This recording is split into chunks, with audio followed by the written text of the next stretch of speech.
Welcome to Come Follow Me, week 34, where we take on board Alma, chapters 53 through to 62, and end Alma. And I'm going to do this all in one session because there's a number of ideas that we can cover, and we don't necessarily have to do every single chapter.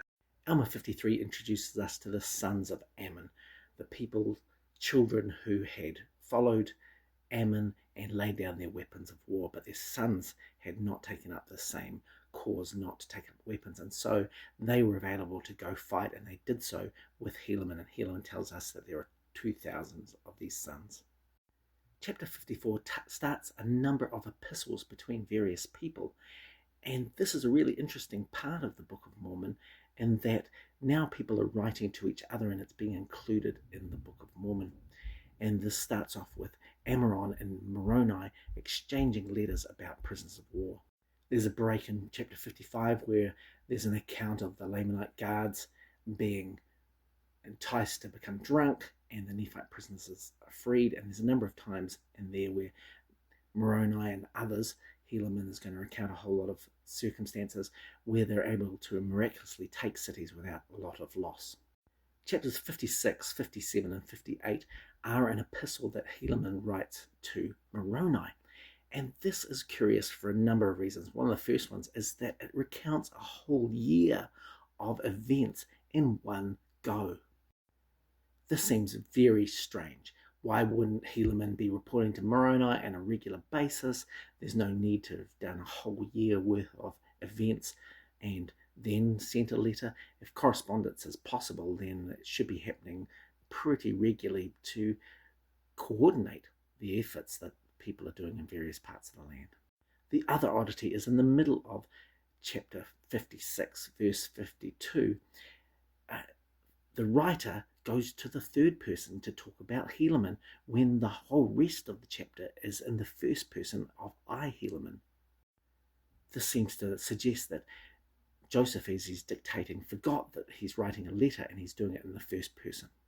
Chapter 57 recounts the idea that Helaman also is having interactions in it and writing back and forth to Amram.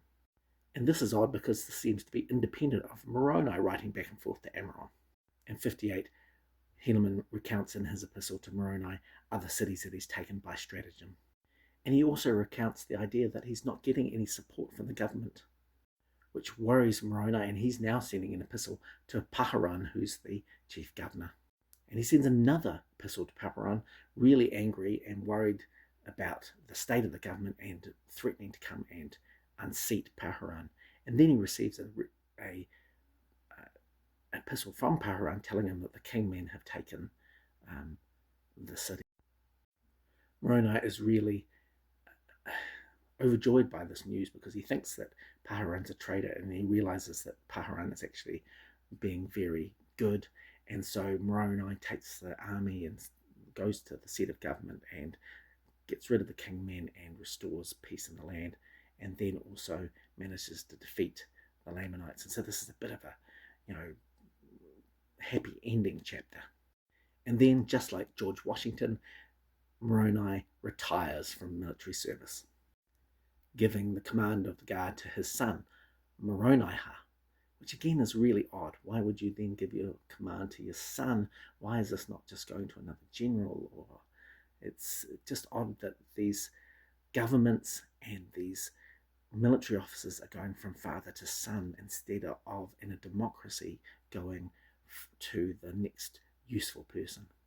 Alma chapter 63 talks about people going to the land northward, which is really interesting because just a few chapters earlier, in chapter 50, other people try to go northward and they are stopped. It's a threat to the liberty of the people, but now people are going there in droves, and we understand about a person called Hagoth who builds ships in order to take people to the north, and some of those ships get lost and they're never heard of again. And this becomes the story that goes through to Polynesia, the idea that the Polynesians are the descendants of the Nephites and Lamanites.